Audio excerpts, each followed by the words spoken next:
Ang tanong ni user YB1 ay, Madam, ang isang babaeng sabihin na lang natin na may edad na pero wala pang karanasan at ang isang babaeng bata pa at wala ding karanasan ay mas masakit po ba sa may mas edad na kesa sa mas bata pa?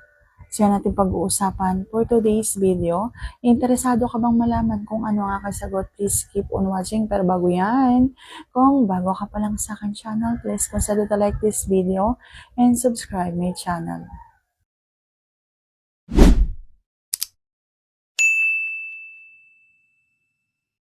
Ang pagkawala ng pagkababae o pagkabasag ng pagkababae ay masakit.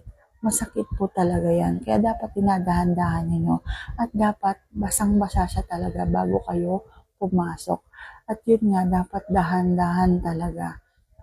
At hindi naman talaga may iwasan na hindi yan magdugo. Kaya talagang magdudugo yan. Ang isang babaeng mas may edad na ay mas may kakaunti ng katas kesa sa mas bata pa.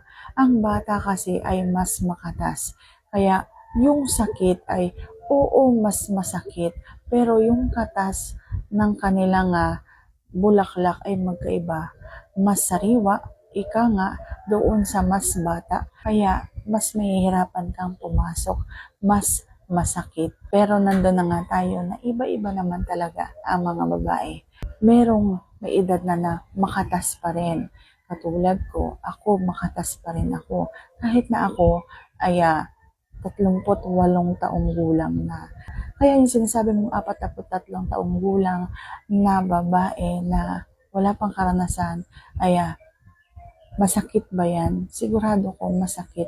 At hindi natin masasabi na baka naman tama yung kanyang pamumuhay, baka naman sagana siya sa tubig, sagana siya sa pagkain ng mga magagandang pagkain, yung mabuti sa katawan, yung mga ganon.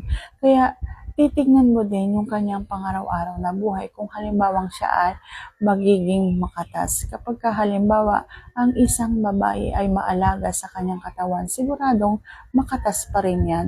Kasi hindi pa naman ako nakarating sa ganong edad. Ang masasabi ko lang ay yung ganitong edad, sa edad ko ay makatas pa rin. So sana nasagot ko ng tama ang iyong tanong. And if you like this video, please consider to like this video and subscribe my channel. Thank you for watching. See you on my next vlog.